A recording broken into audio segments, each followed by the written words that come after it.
और बहुत ही शर्मनाक स्थिति है। हमारे यहाँ एक कहावत है हमारे भोजपुरी में, जबरा मारे रोए नदी। उसी स्थिति में अमेरिका ने हमको एक तरीके से उपनिवेश पूरा बना लिया है, गुलाम बना लिया है, बंधक बना लिया है और वो अपने आप को बार-बार ये पोज़ कर रहा है, बताने की कोशिश कर रहा है, ये अपना बता रहा है कि हम तुम्हारी चाहे जितनी दुर्गत करें, तुम बोलो मत, तुम चुपचाप रहो। और उसका इसके पहले भी हुआ, अपनी सारी घटनाएँ हुई, हमारे भारतीयों को बेड़ी हथकड़ी लगा करके पोर्ट कर दिया और अभी ये जो हुआ है कि अनावश्यक रूप से जिसकी कोई आवश्यकता नहीं थी, हमारे वो जहाज पर हमला कर दिया। और हमारी स्थिति ये है कि हमारे जो हमारे परंपरागत मित्र रहे हैं और टेस्टेड मित्र रहे हैं, उनसे भी हमको बाहर कर दिया गया है और इसकी वजह से भारत के जनता का बहुत ही मान-मर्दन हो रहा है। इनका अविश्वास इनके ऊपर हो रहा है और उसका केवल ही कारण है कि हमारा नेतृत्व एकदम से सरेंडर बोले बैठा हुआ है और ईरान तो इस बीच निश्चित रूप से एक बड़ी ताकत बनकर के उभर रहा है, लेकिन दिक्कत यह है कि ईरान की धरती पर लड़ाई हो रही है, अमेरिका की धरती पर लड़ाई नहीं हो रही है, इजराइल की भी धरती पर उस तरीके से लड़ाई नहीं हो पा रही है जिस तरीके से लड़ाई होना चाहिए। और ये युद्ध ये लोग नहीं चाहते हैं, नहीं करते हैं, लेकिन जो भी हो ये जनधन की तो हानि हो रही है, ईरान की भी हो रही है और भारत की भी हो रही है और पूरी दुनिया के ये जनधन की ये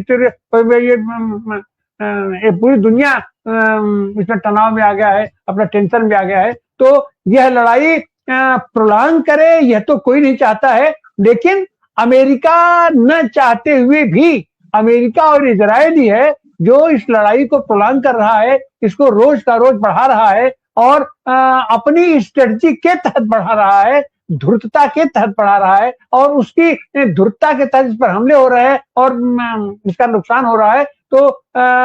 जल्दी से जल्दी निश्चित रूप से पूरी दुनिया को बैठ करके और जो भी ऐसे देश जो भी खामोश बैठे हुए हैं, अब समय खामोश बैठने का नहीं है, अब समय है कि उनको दबोच करके उनको कहा जाए कि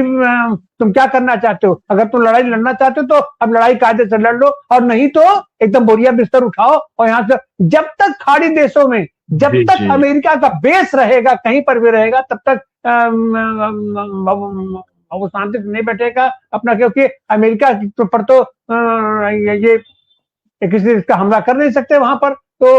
उनकी बेसों पर करने का मतलब है कि उन देशों पर हमला और ये जो थर्ड वर्ल्ड कंट्री हैं और ऐसे ये विकासशील देश है उन्हीं का नुकसान हो रहा है, उन्हीं का हो रहा है। तो ये युद्ध एक निर्णायक दौर में अब यह युद्ध हो ही जाना चाहिए। जब ये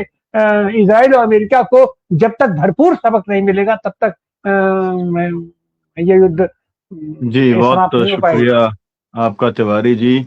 हम लोग चाहते हैं कि युद्ध विराम जारी रहे, परमानेंट एक युद्ध का सॉल्यूशन हो, क्योंकि कोई सबक सिखाने की स्थिति में अमेरिका और इजराइल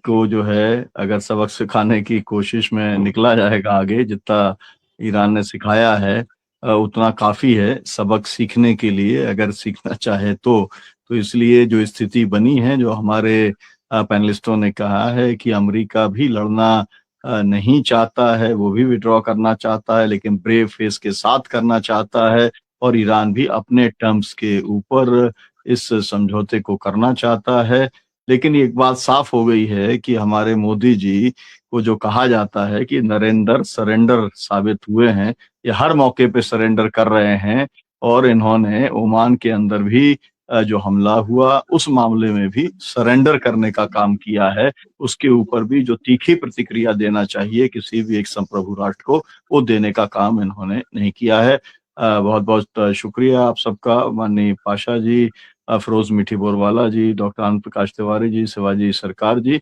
और दर्शकों से अपील की वजह से शेयर करें। ये पर्सपेक्टिव जो है वो लोगों के बीच में जाना जरूरी है। बहुजन संवाद के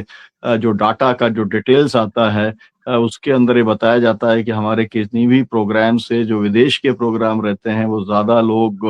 उसे देखते हैं और ज्यादातर लोग तो मोबाइल के ऊपर ही देखने का काम करते हैं। इसका मतलब ये है कि जिन लोगों के पास में एक तरीके से कंप्यूटर का एक्सेस नहीं है, केवल मोबाइल का एक्सेस है, वो 90% 98% लोग जो है वो बहुजन संवाद देखते हैं। तो जो वंचित तबके के लोग हैं उनकी भी इंटरनेशनल इश्यूज के अंदर रुचि है, और वो रुचि इसलिए बन पाती है कि बहुत सरल शब्दों के अंदर हमारे जो पैनलिस्ट हैं वो एनालिसिस करने का काम करते हैं, और हमारे जो दर्शक हैं वो समझ पाते हैं कि भले ही ये विदेश नीति के साथ जुड़ा हुआ मामला हो, लेकिन वो देश के लिए और दुनिया की शांति के लिए कितना अहम है। बहुत शुक्रिया, बहुत धन्यवाद आपके